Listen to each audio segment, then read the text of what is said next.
5 seconds to go.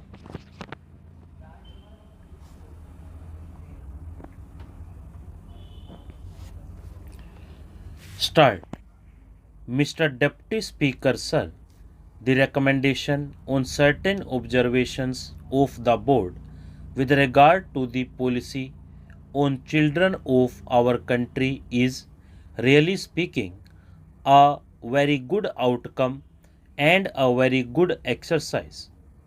I have patiently heard the views on the policy as they were expressed by our Honorable Deputy Minister on the last day of the previous session.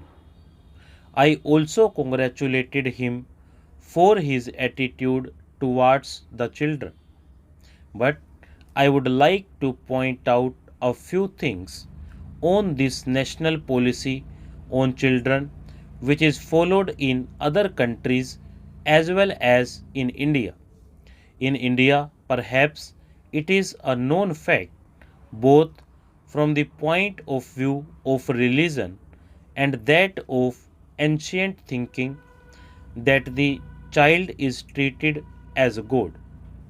Usually, it is a common phenomenon both in the villages and in the cities. This symbolizes our devotion to children. It also indicates our expectations and our dreams about children. I could really appreciate that when we were under the British rule, we could not evolve a suitable policy in relation to children with a view to improving their conditions. But we are now a free country. After taking oath as the Prime Minister of Free India, Jawaharlal Nehru never forgot to mention something about the children of India whenever he spoke, whether on the occasion of Republic Day, Independence Day, or any other occasion. He thought that the country could have been built much more constructively if the children had been given sufficient care and they had been made to feel that they were partners in all our work. This was also the thinking of Lenin in Soviet Russia. Immediately after the revolution, Lenin used to speak about children on all occasions and say that they should be given due care.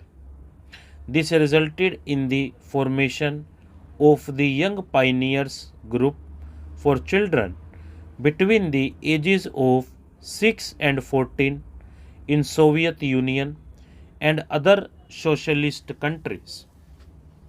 In all the socialist countries, this group is recognized, engineered, financed, and administered by the governments and given highest priority in the matter of development. Similarly, measures have been undertaken recently in Iraq also. While I was there recently, I could see that they have adopted the same policy. The first priority is given to them by that country. In our country, many organizations do take care of the children. Voluntary organizations and the state governments do provide them with many facilities. The recommendations are very nice. If we read them, they appear to be much more constructive than even the Young Pioneer Group's programs in the Soviet Union. But in actual practice, nothing has been done because of lack of funds. If everybody receiving a salary or paying income tax, wealth tax, gift tax, or vehicle tax is requested to participate in the endeavor to raise resources for children, nobody will object. If the general masses pay 5 paise per individual per year, we can have a very sizable budget and a very constructive and comprehensive policy both at the center and in the states. When a child grows into a young man, he talks of sports and games. Look at the budget allocation for sports and games, which would help the development of the mental and physical potential of the young of our country. It is a small amount in comparison to what they spend in Middle Eastern countries, in a country having 100 crores of people, that is the second large population in the world. Children and youth are not given any financial expenditure support by the government. There is no compulsory item of expenditure for the promotion of the moral and cultural agents of the children in the national sphere. This work has to depend on some social organizations. I do not object to the participation of voluntary organizations, but I do feel that when a country proclaims itself to be a socialist country or a country on its march towards socialism, the looking after the youth and children should be the basic pillar of the policy of the country. What is the position in our country? The children are badly neglected. They do not know even their own parents. In the words of Jawaharlal Nehru, when a child is born in this country, it should consider the country as its mother, and the country should consider the children as their own. Do our children think of our country in that way now?